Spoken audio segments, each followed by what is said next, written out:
Good afternoon, everybody. I swear that thing takes longer every time to go live. We're all sitting there in silence, waiting for the video screens to come back on again. I am delighted to welcome you to another live session from Evolving HR, and I'm really excited about the topic today because I think it's a serious one, but I think there's also some fun in it. But ultimately we kind of want to dig into the serious side of it as well. So why I invited Michelle Hartley on as a guest when there's a serious side to it, I don't know. So I will let my panel introduce themselves. So Claire, without an E, do you want to go first, my love? Yeah, hi, thanks for having me. So yeah, I'm Claire Payne and I do all things people change, and my background's in HR, so I've been in HR over 25 years. Claire is also the only person on the planet I know that actually enjoys Tupi. I feel like I needed to get that in. Someone's got to. Someone has to, and it's you. Michelle, you don't really need an introduction, but do you want to do one anyway? Hi, friend. Yes, hi, I'm Michelle. I am the one that dicks about on LinkedIn quite a lot, but I do actually have a job where I transform HR teams from beige to brilliant. You've practiced that, I can tell. Look at me being grown up. I know, and that jumper is spectacular, I have to say. Thank you. Quite something. Claire. Hey, I'm Claire with an E, and I work with leaders at all different stages within their organisation, really focusing on building leaderful organisations where people can lead at all levels, irrelevant of their job title, very behaviour focused. And I've got a mixed bag background. I've been in head of people roles, but also previously to that led software engineering teams and worked in criminal law for a while and played hockey abroad for a while, just to, keep it jazzy. Ooh, criminal law. And just talk to Claire about her career history instead for an hour. I knew you played hockey before, but because I've seen pictures, but I didn't know you did criminal law. Wow. God, yeah, that's interesting. I've got plenty of stories to share over a coffee at some point. You have a coffee. I know. So what we're going to be talking about today is the image of HR. And I like that HR, we have an image problem, because we absolutely do. Before we get into the questions, I'm going to ask each of you, what are some of the things that you have been referred to as, or how have you been misunderstood, or your role been misunderstood, or what names have you been called? I'm just interested in building a picture of what the image of HR is out there from our own experiences. And I really would love the people who are listening in to pop theirs in the chat as well. So Michelle, I'm going to ask you first. How have you been misunderstood? Well, I've got two names I used to be called, one more polite than the other. So one was the Angel of Death, because I went through a phase in my career of going around doing loads of redundancies in all of my sites across the UK. And I turned up to my Bradford site once, and the receptionist met me at the door, burst into tears, and was like, "Are you here to get rid of us all? You're the Angel of Death." So that was one. And then the less polite one, because I was saying to Claire with an E before we started that I used to work in manufacturing, and I used to get called Triple T, which was tea, tissues and Tampax. Oh, wow. I like that. What a gift. Oh, my God. You asked me first. This is what you get when you asked me first. I did. That is spectacular. Claire, without an E, how about you? That's me, so I need to think about that now. Sorry. Just call me Payne. So Grim Reaper, because doing a lot of change stuff, there's often reorg and things like this. So Grim Reaper has been a popular one over the year, like Michelle's Angel of Death.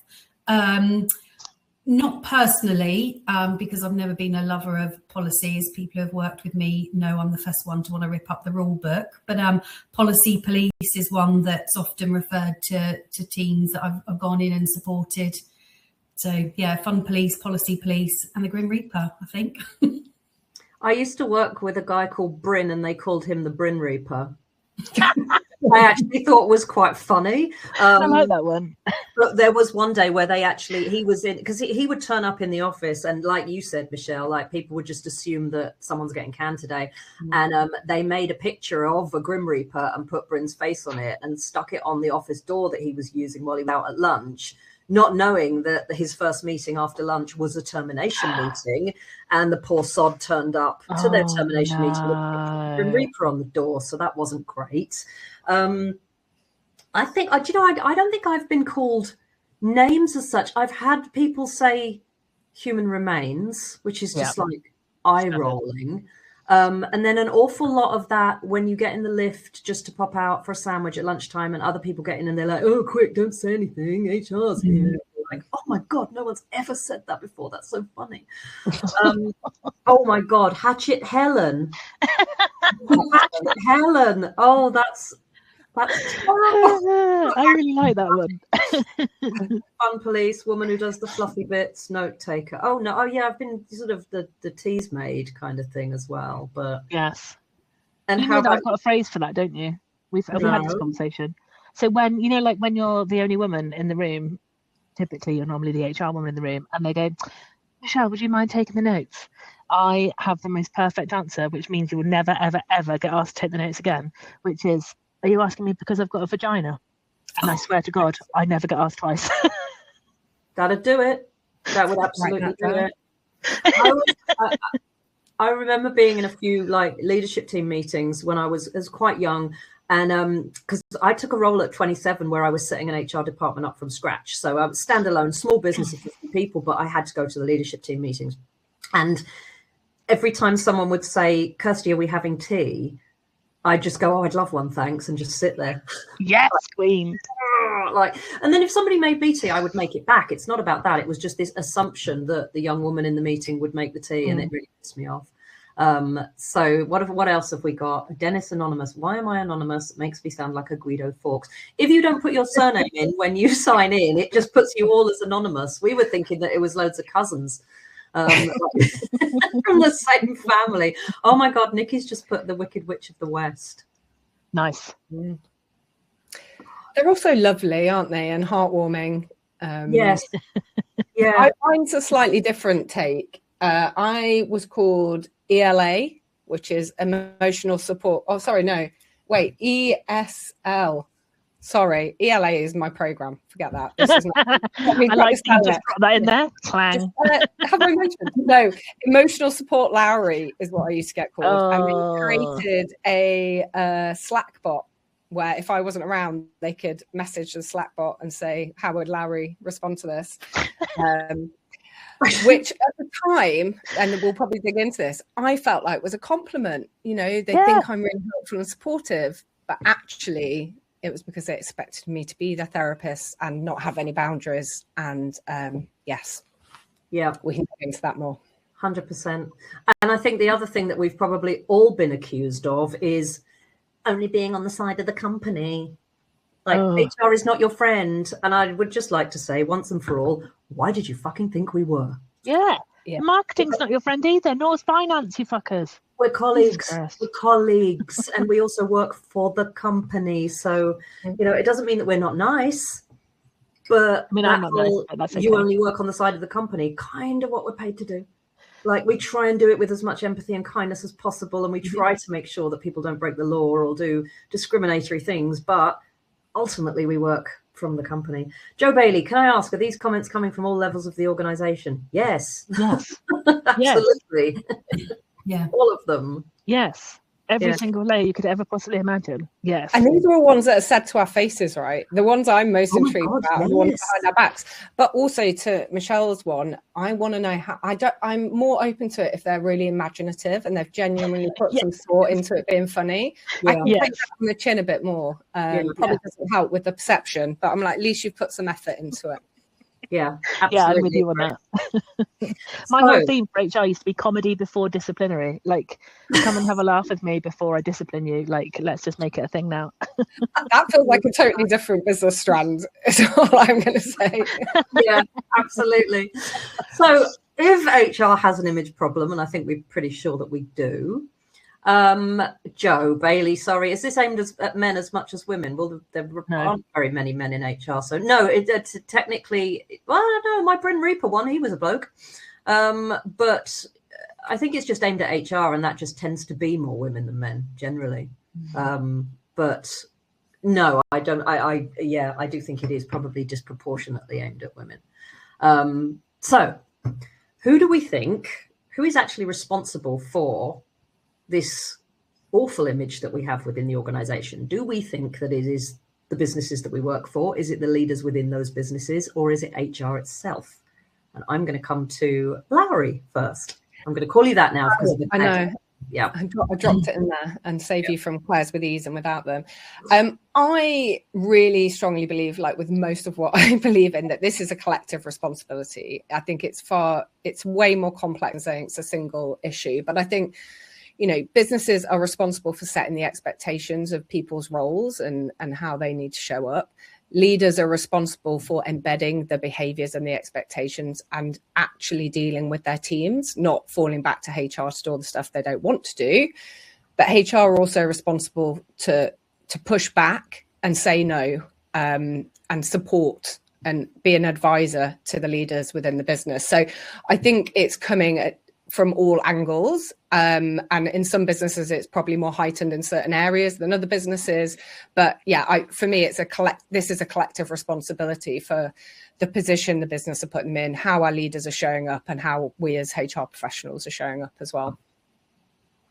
Claire, do you think we help ourselves with this in HR? Do you think that we, like taking Larry's point that it's a collective responsibility, which I'm inclined to agree with, and I don't think Michelle's probably going to disagree. What do you think that we do that kind of helps to reinforce that, or, doesn't help ourselves a bit? Yeah, so I do agree with it being collective. It certainly doesn't sit with HR alone. But in terms of HR and how we behave, what are we doing to challenge that? And I don't think we're doing enough to challenge it. There's a lot of legacy issue here, as well, from the 80s and the 90s, as to why it is what it is. But the responsibility, I believe, sits with us really to try and dismantle that and challenge it. And the behaviours that are kind of reinforcing that really old legacy is things around, I've used the term as to how teams I've worked with before have been called, but the policy police. And I'm still, very really recent experience with a HR team that still behave like the policy police. So, and not being transparent, not being open, all of those things that we preach but actually aren't doing, and certainly aren't going far enough to dismantle. For me, I think that's really one of the focus areas for trying to change some of that. I agree. And Michelle, you and I talk to tons of HR professionals in the communities and stuff that we have. How often do you still see, I'm going off piece now. I know I sent you all some questions in advance, but you're fine. You're the people that can wing it. It's fine. Exactly. How often do you still see those really old-fashioned types of HR department or heads of HR that do things very much in a kind of policy and transactional way? Yeah, funnily enough, I don't see that very often, but I think that is possibly because I only attract people that are a little bit on the side of lunacy. So I don't see it very often now. But and it's so nice to see so many of them here today. But that is part of my shtick, though, right? And it was the same when I was in corporate, although I was very much a corporate beige human. When we used to do things like regional meetings where we'd go and meet up with our engineering teams across the country, I would be the member of the SLT that would stay up and chat to them and do shots and get drunk, because I was like, you need to understand that I'm a human being as well. And like the best story that ever hung around after I left, I think for about 7 years after I left, was that I beat somebody in an arm wrestle one night. It was one of the engineers who had like the biggest arms you've ever seen, and we started the arm wrestle, And he said, and I said, are you ready? And he was like, waiting. And I said, you just make an excuse to hold my hand. And I went, bam, because it was distracted. So then my whole reputation was I beat him in an arm wrestle. But talking about the disruption side of trying to break out of that mold, I think that's where I went almost then. It made me go like far the other way of like, well, actually, I'll swear, I'll hang about and tell you what it's like. I'll tell the truth. I'll shoot it straight, because they expected tea, tissues, and Tampax. So I gave them the dead opposite of that. And I think that's part of it, isn't it? You have to kind of almost over battle to get any kind of basic level of like human understanding or respect. You do, but I do still see a lot of it. I really do, because my brain's gone blank now. I love ADHD and I love perimenopause, and when you get both of them at the same time, it's a brilliant spicy mix. Great in terms of like being coherent. I see far too many HR departments that still kind of play along those old roles. And I'm going to have a professional qualification rant for a minute here. I don't think we get taught to do it differently. I think we still get taught that policies are king.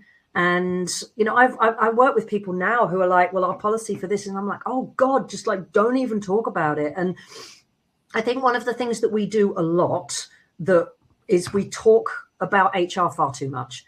We don't talk about the business enough. And so there is this kind of otherness from people that don't work in HR in the organization, because they're like, well, you're just over there talking about metrics and engagement and blah, blah, blah. And we don't know what any of that actually means. I've also worked with a number of heads of HR who create their HR strategy as a list of things that they want to do. I know, but it happens. It still happens.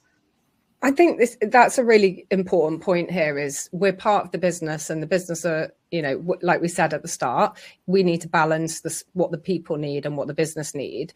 But our strategy has to align. It has to be an enabler for the business strategy. We are one of the enabling functions within the business. Our job is to enable the business to achieve its goals. So we almost need, and I think one of the biggest challenges I see, and I've made this mistake myself, is we almost need to be 2 years ahead of the business strategy. When we think about how long it takes to bring in the people that you need, identify the skills, implement the change, we all know, I mean, Claire here does this day in, day out, but we all have delivered change. We know it takes time to do that and embed it and do it well. And often we have that squeezed very much. So we don't get to embed the change that we need, which, sorry, I'm leading on to a few of the points here around, you know, are we really thinking far enough ahead? Are we getting too caught up in that reactional, operational, because we're not pushing back on business leaders and we're not pushing back on our people managers to actually do their freaking jobs, so we can enable them through the training and whatever else we need to put in place to help them do their jobs effectively. And I think sometimes it can be too easy to just say, oh yeah, I'll sort that out for you, than it is to just say, no, this is your job, and set that boundary. I totally agree. It's funny, I've noticed a couple of comments about strategy there, and I could bang on about that for weeks because it's one of my favorite topics. I'm just going to say one thing about strategy, and this is my favorite way of describing it to people. I bloody hate it when people say HR strategy should be aligned to business strategy, because when I think of alignment, I think about train tracks, and they sit like that, but they don't actually intersect. So I like to think about, do you remember the gym ropes when you were at school? I like to think the business strategy is the overall gym rope, and the HR piece is one of those pieces of rope within it. And then the finance pieces as well, and the commercial pieces as well. But it's part of the same thing. It is not different. I'd say the same. I don't think that we in HR always understand that. I certainly didn't. For a long time. Sometimes I would be asked to create an HR strategy without having a clue what the business was trying to achieve over the next year, because they didn't know. But yes. A whole other, we want to grow. Great. Well, I do think that's a really good point, because there's a big element here for me about, we need to be more curious. Like, I mean, this is a human thing anyway, and this is something I bang on to all leaders about. And HR, I think we need to be more curious and challenge our business leaders about the what, the why.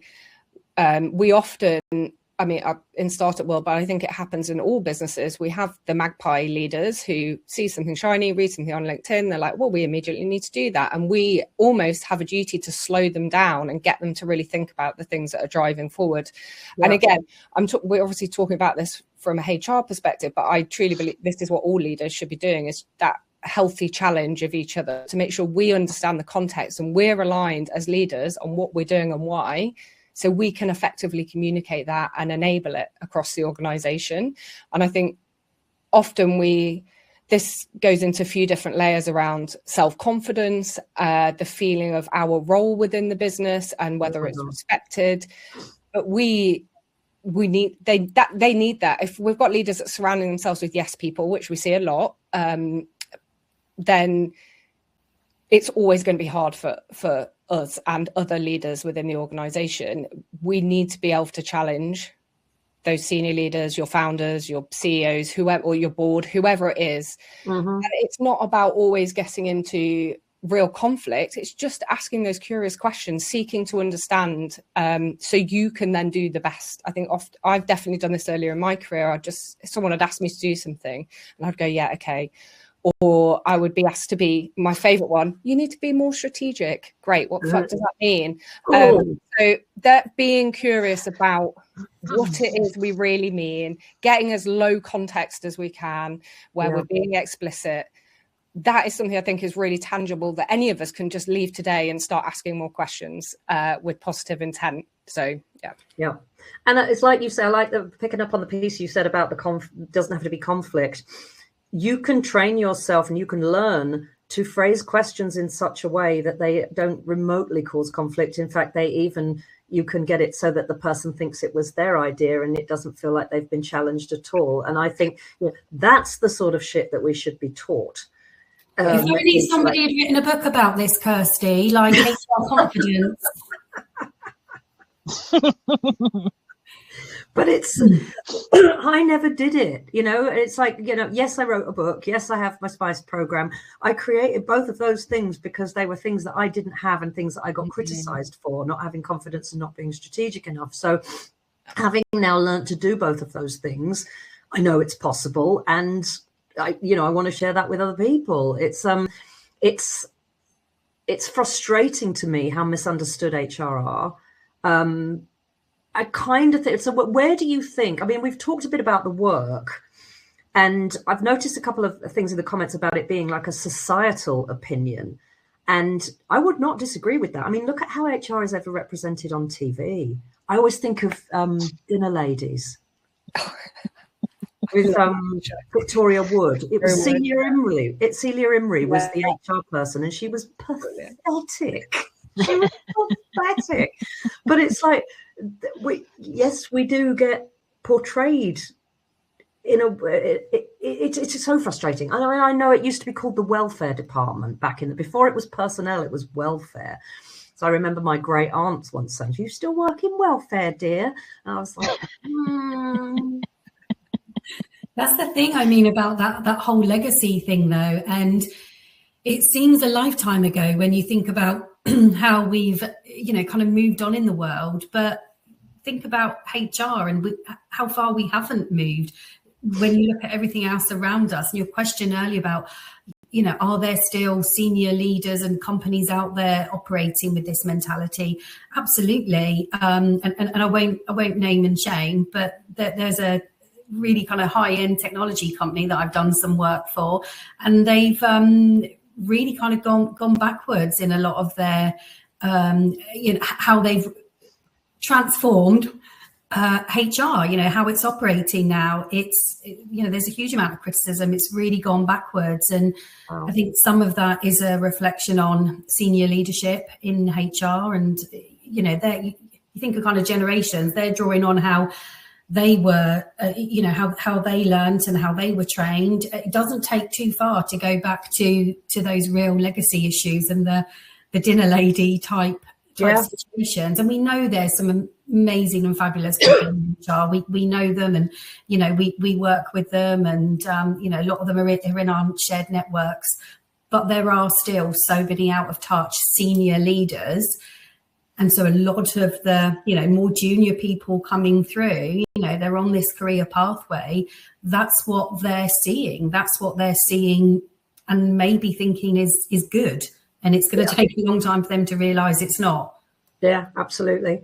Rebecca's just put a post in the comments. I don't know if Michelle is frozen or if she's just fallen asleep. Okay, no, I'm just sitting very still and being very quiet. Okay. That's why you didn't recognise her.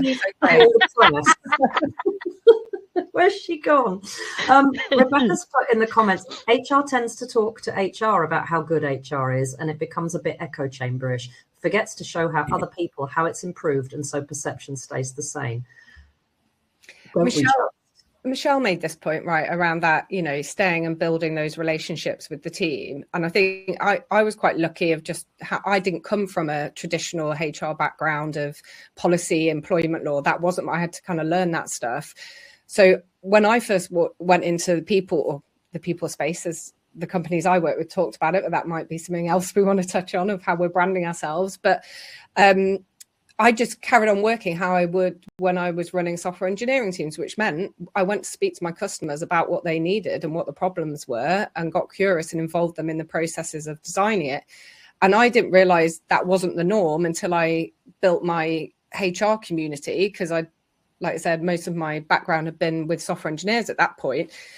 And I do think there's an element, like Claire was mentioning at the start, around what we're taught our role is to be. And this loops back again to those professional qualifications that we get that are so out of touch with what the business needs our role to be. But if we've gone through all these qualifications and we're told we're supposed to design all the policies, we need to protect the business, we need to make sure, then that's what we think good is. And it's not until you're actually living it and breathing it and you realise, I do think HR is one of the roles where there's a lot of academic training, but it's the most non-academic, complex, people challenging role, and the range of expectations there are on us to be experts across such a vast range of topics is, I just think, uncomparable with any other role within a business. I agree.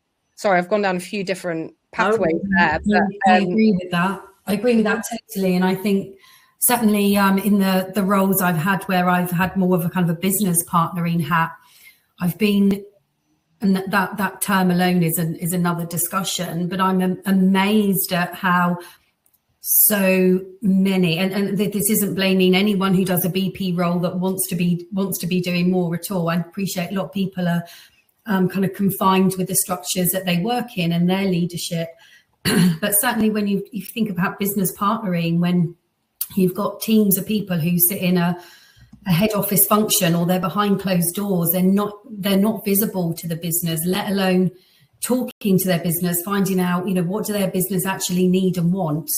That's, and like you were saying, it seems almost obvious, doesn't it, that you would just, as a business partner or any other role, you would get immersed, you would understand your business, you'd be curious, you'd ask the questions, you align with that team, you get under the skin of it. And so many times HR is just not for individuals' faults probably, but normally their leadership around, no, you sit over here, we're not visible, we do policy, we tick boxes. And that leads to this huge image problem, because we know there are so many brilliantly talented people out there. Yeah. And to come back to Kate's point in the chat about we have a self-promotion problem, I completely agree. Like, one of the things, I used to literally measure my team on PR for HR because I was sick of us not talking about ourselves.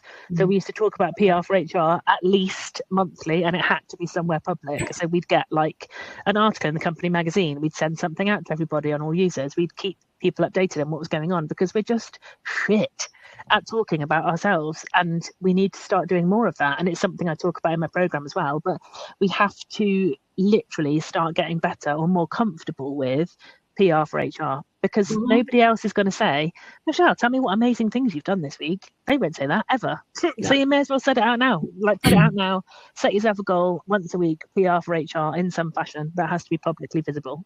Yeah, because we're not doing it.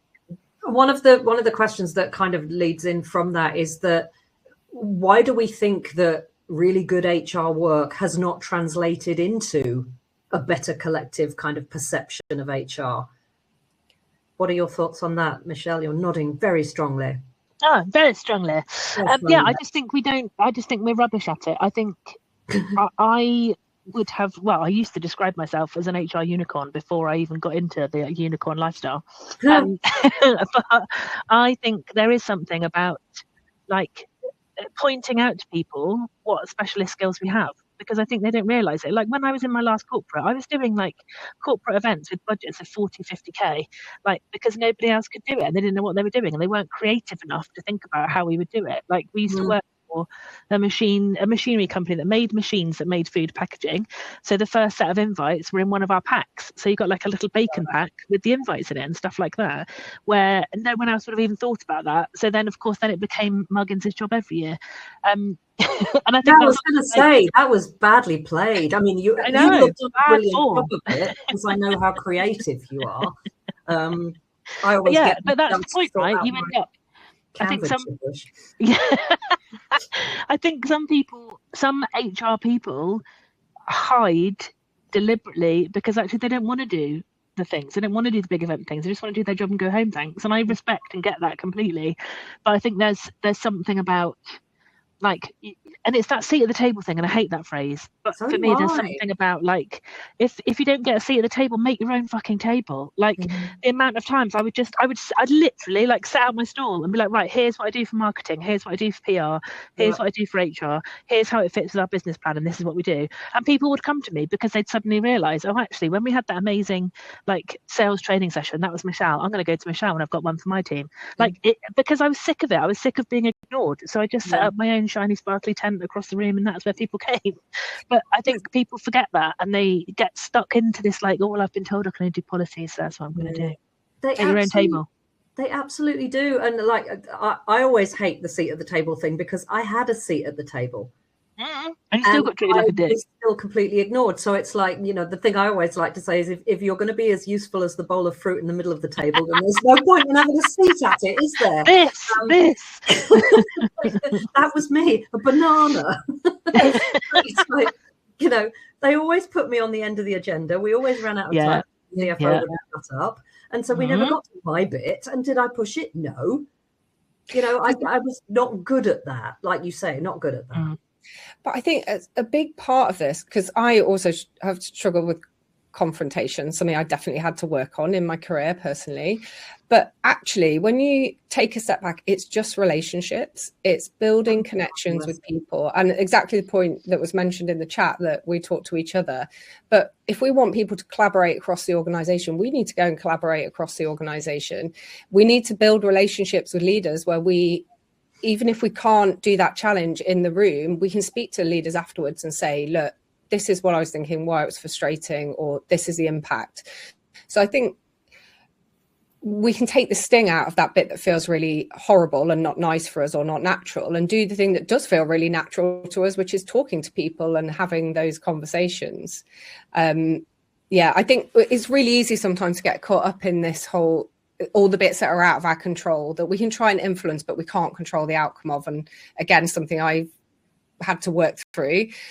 But there's always something we can control. And I think Michelle gave a great example there of that is something you can just go and do. You can go and grab a coffee with people across different parts of the business and understand their frustrations, understand your own. You can involve people in the designing of the work that we're doing in HR so they understand the process we've gone through and why. I think that's the other big thing is context and why. We're not always great at communicating why we're doing something and the benefit of that for the people we're doing it for. So, yeah, I think the more we can try and focus on the things that we can control that actually play to all of our strengths, rather than worrying about all the stuff that feels really hard and ugly, which I absolutely believe all of us can do, but sometimes it's just not the right time to deal with that. Focus on the thing you can control that leverages your natural relationship and human skills, and you will see change. It's all those marginal gains, those little bits that will build up to have a really huge impact for you within your business. I'm sorry, I'm going to keep waffling. You shut me up in a minute. But one of the things, I think the other part of that for me is this is a societal issue. We as individuals cannot change that societal view overnight. No. All we can do is change the environment we're in, the people that we talk to, the people we work with, and it will be the ripple effect of us doing that. And I think sometimes, like with everything that's going on in the world at the moment, it can feel incredibly overwhelming and daunting and almost like, I just need to accept this is the way it is. But there is always something we can do. I think I've sometimes hid behind confidentiality as well as the, why has great HR work not translated to a better reputation? And I think for a long time, I was like, well, I can't tell anybody about what I'm doing. So everything I do goes unseen. Oh, woe is me kind of thing. Yeah. It's like, if you've managed to facilitate an enormous restructure in the organization, nobody wants to hear you like going, whoa, no tribunals. But, actually I did that once. We had to let 80 people go and we didn't get a single claim. And I thought that was, it was a massive achievement, but it's not the sort of thing that you can go like bleating about. But you can share. I think, Michelle, you talked about this before. It's that confidence thing. You can share when and how many times have you been responsible for somebody getting a pay rise because their manager hadn't even thought about it, and you had that conversation and then the person got the pay rise? I got to the point where I started just telling them. Like I had the conversation with him about that because I was like, fuck it. Do you know what? Like the manager's going to get the kudos here when they hadn't even blooming remembered. And I was like, no, this is someone you really want to keep. Why don't we get ahead of them asking for an increase? I've looked at the data. They're out of whack with the market. Do this now. And they'll be grateful because it wasn't even time for a pay review. And they're like, oh, it's a really good idea. It's that sort of thing as well. But, you can't always share all of that. But I do think it's a combination of, perhaps I shouldn't talk about it and I'm too shy to talk about it, or I shouldn't be blowing my own trumpet. So it's like that mixture, isn't it, of confidence and confidentiality. Yeah, I think the time when I have had the most impact in a role as an HR director was, funnily enough, in the machinery company, which looking at it on paper, you'd be like, what? But that was because genuinely I had a CEO that understood the power of connecting with people. And as soon as that CEO changed, five years into my 7 years there, it was horrendous. Like it was literally like an overnight change where suddenly I was excluded from meetings. Suddenly they didn't want me to support anything. Suddenly trips were getting cancelled. Like it just was crazy. And I think there's something about having that great leader. And I always feel like in my entire 20 plus year career, I feel like I probably had two really good HR and or organization level leaders. I had one. Yeah, exactly. One was for me, one was a CEO, one was an HRD, and that was it in that whole time. And I just think there's something for me around, we have to bang the drum, get the reputation up of the HR function and start connecting with the leaders, even if they're bad ones, but connecting with them in a way which we can talk about, right, let's get some stuff done here. What do you want? And a lot of the conversations I would have would be like, what's your exit plan then? And they'd be like, what do you mean? I said, what's your exit strategy? You're not going to be here forever. What do you want to do? Tell me what your legacy needs to be and we'll work out how we get there. And even with the very Trump-like leaders I worked for, that sort of stuff worked because they were like, oh yeah, actually, yeah, I will create a legacy, thanks. And sometimes it has to be that. But the good leaders that I've worked with are so few and far between. But they're like Claire Lowry said, around those connections, that's the bit that gets the work done. And the amount of CEOs that have come back to me after I'd left and said, OMG, actually didn't realise that you were really good at your job, weren't you? Yes, thanks. I so agree. Yeah. Just very quickly, I will never understand how so many senior leaders cannot see how integral people are to the success of their business. I know. You can't do a damn thing without them. So why would you not lean on the people expert to help move your business forward? Don't understand that. Yeah. I have a view on that.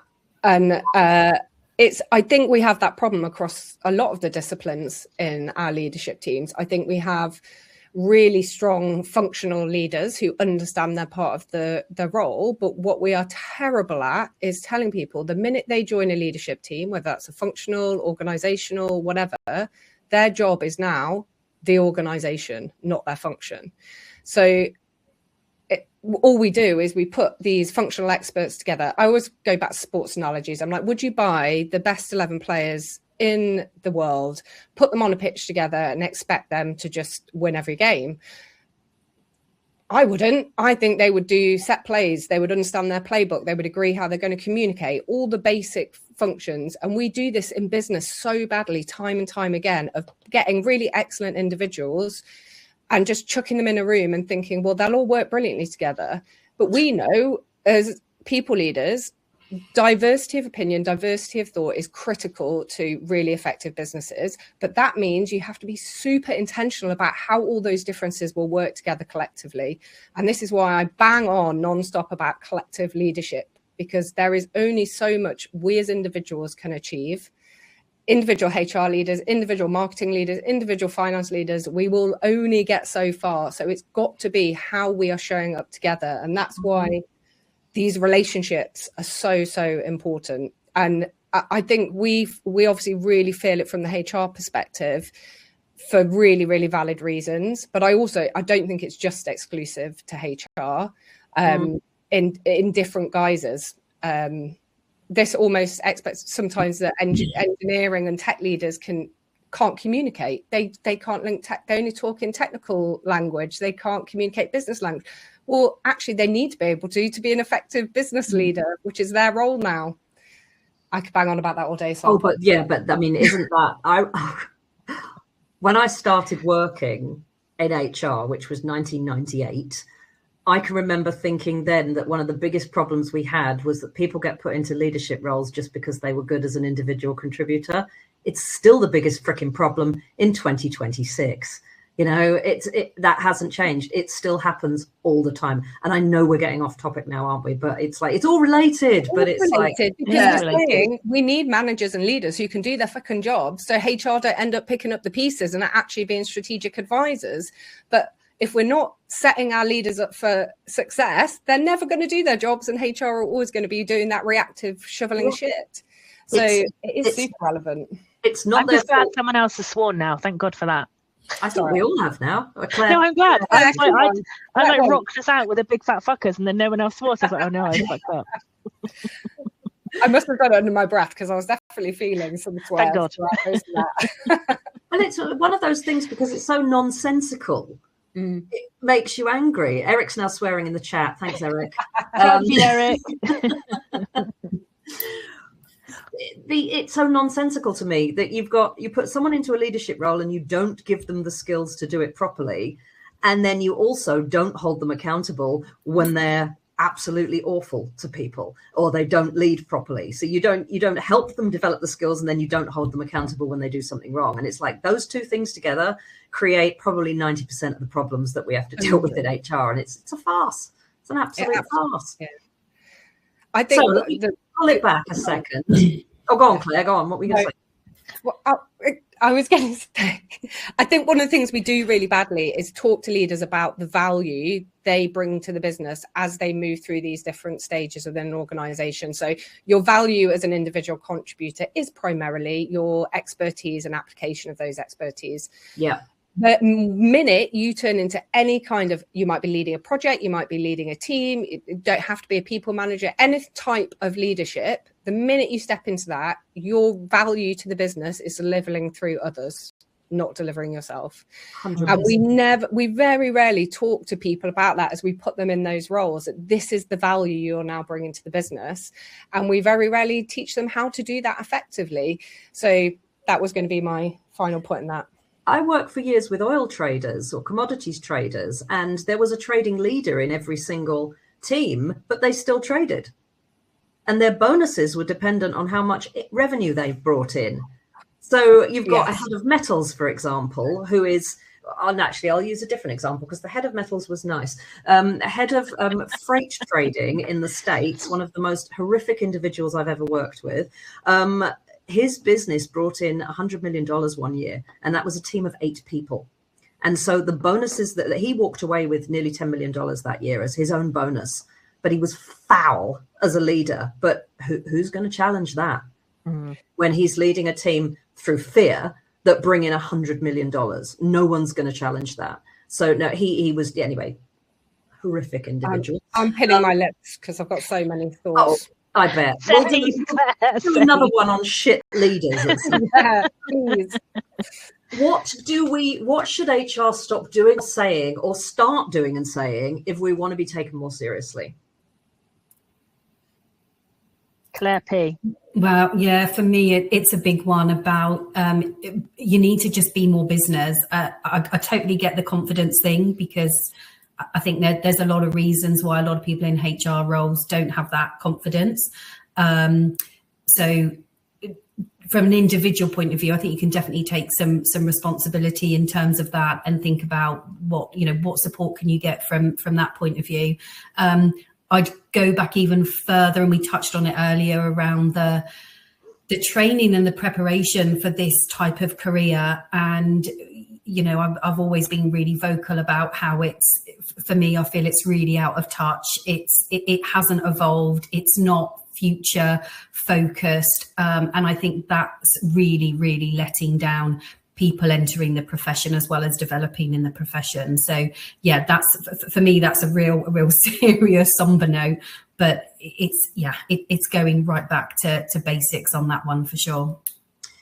I am going to jump in quickly with something I heard the other day, and then quick plugs. Someone told me the other day that they've seen a massive drop in people doing their level 7. That loads of people are doing level 5 to get the basics, but the level 7 is just not. People know that it isn't going to give them that extra edge. So there are a couple of programs out there that will give you that extra edge. And one of them is Michelle's Find Your Awesome program. Michelle, please put a link in the chat. Thanks. You're kicking off a group next week. And the other one is My Spice program, which is focused on strategy and perception and all of those sorts of things. So honestly, you could do both. Michelle and I know each other well. I would say that those programs are aligned, but not massively overlapping.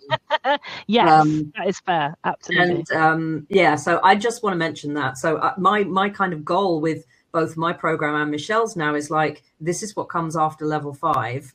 When you want to take it up a notch and actually work strategically and deliver impact and value in your organization, rather than just being the policy bloody police. And Michelle and I have both developed those because of what we've seen ourselves. And I know, Claire, the leadership programs that you do have come about from all of the shit leaders that you've seen, problems that people have. And please, do put a link to yours in there as well. I'm going to get back on it in a minute. I'm doing a free webinar on Monday that is purely about perceptions of HR and, how we come across them and what we can do to change them. So I haven't even put a link to that in there. Hang on, let me do that.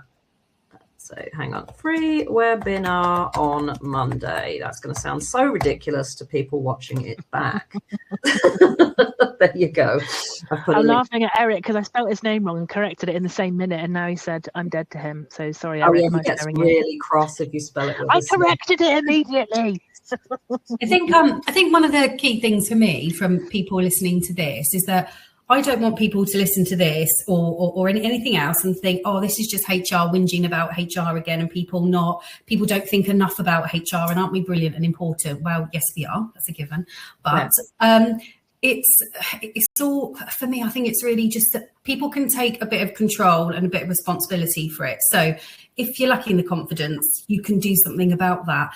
And if you do find yourself where I've been in the past, in the wrong environment with the wrong leaders, you can leave. You're not rooted. You're not grounded. You can make a decision. You can leave. And I've had two big bobbles in my HR career, and one was a couple of years ago, and that's when I met you, lovely lot. And I honestly just thought, I don't belong in HR. I shouldn't be in HR.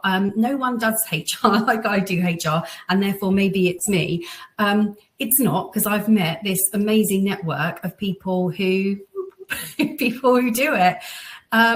So I think if you are there, if you are feeling frustrated, if you are thinking my organization or my leader, my environment, they're doing HR a way that just doesn't sit with me, it doesn't resonate, I'm not this sort of person, there's more to it, then leave. Go and find your people, go and find your environment, and go and be brilliant somewhere else.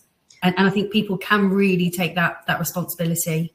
Yeah, I think that's absolutely key, that there are some organizations that are so set in their ways that you are not going to be able to change them, and you're not going to be able to do the kind of HR work that you know you're capable of. It's recognizing that and then taking action on it. And it's always so upsetting for people when they start a new job. And I had one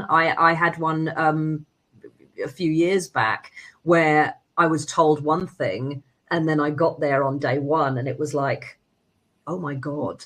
And I remember the CEO saying to me, don't be talking to me about anything to do with culture here. I don't need you for that. I decide what the culture is. And I thought, it doesn't work like that, but okay. And I think I stayed 10 months. So, you know, go and have a look at my LinkedIn. You can see exactly which job it was. It was also during COVID, so I never actually met anyone in person the whole 10 months, which was really weird.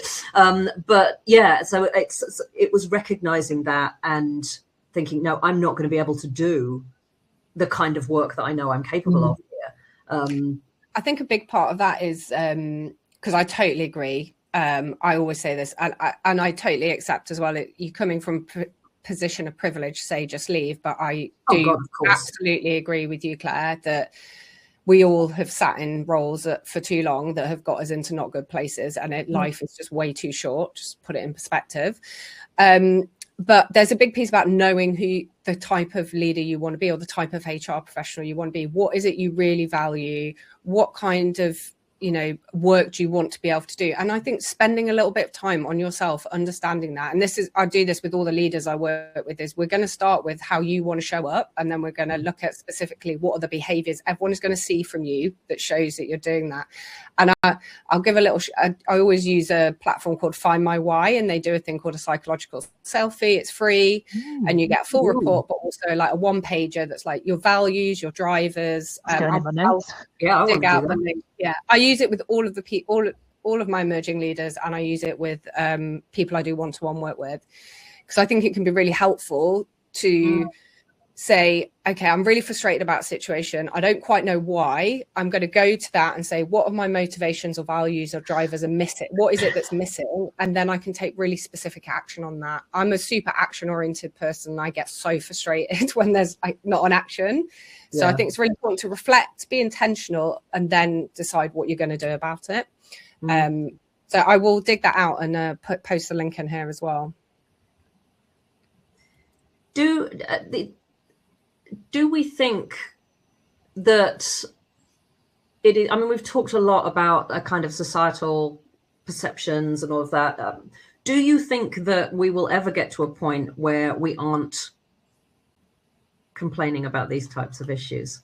Do you think we will be able to change how HR is seen overall, or are we going to be like estate agents and secondhand car salesmen for the rest of our lives? Ew. I feel like we're down there with those two professions in terms of how we're liked. That's horrible.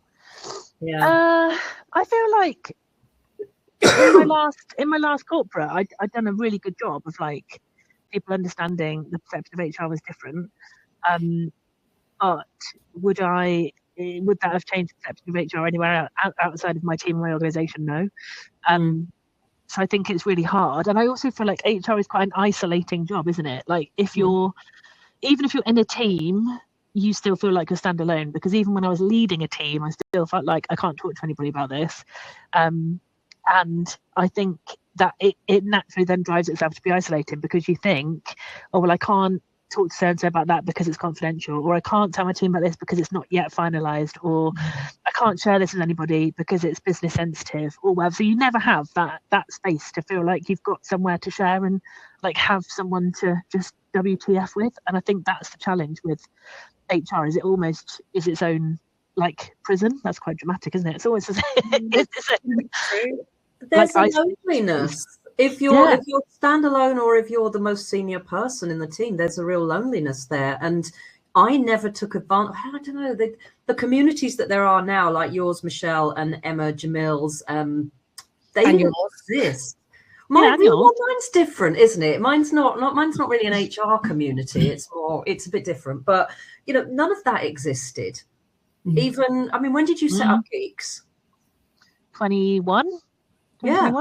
So pre-COVID, I think Julie Turney might have been about the only person doing something for HR professionals as an HR professional that I've come across. Nowadays, well, you'd have like the local COPD group that was like, well, that nobody ever went to. No, God, who do you think I am? Why would you think I'd go to one of those? I'd rather boil my own head. I think a big bit that's interesting is, without taking us on to another topic too much, is the whole future of work and the way the world of work is moving with the use of AI and the expectation that there's going to be of what is the role of HR in that world. And I don't think it's just HR, it's more broad than that as well. But I do think there's a really open question. And I'm just looking at my phone because I saw a post about what people think the future of the chief people role is, and they've said there's going to be 3 paths. This obviously is not 100% verified, this is someone's opinion, but there's the AI enhanced operator, who you get really good at using AI, you move faster, you solve hard problems, your team of 10 does what a team of 30 people used to do, but you're still human centered and you're operating at different speed. Then there's the strategic architect, so you're less about execution now because the bots are doing it, and you're more about pure strategy, which I think is really interesting based on what we're talking about here, of organizational design, culture, leadership development, executive coaching. You design the systems for both humans and agents, which I can see being a big area. Or the path 3, which they're saying is a legacy role, where you keep doing it the old way, but you'll become irrelevant, which I thought it was like punchy but interesting post. And I think that it is about what did you say? I will I'll dig it out. I'll put the post in the comments as well. But yeah, I think it's what a business is going to need of our role, and therefore how are we able to show up in that way. I think that'll be the thing that I don't think we're going to really change the narrative of HR today, except for in those smaller ripples that we talked about. But yeah, what a business is going to need from us, and what are we going to need to be able to do? And again, going back to qualifications, are we enabling future HR leaders to be able to do that?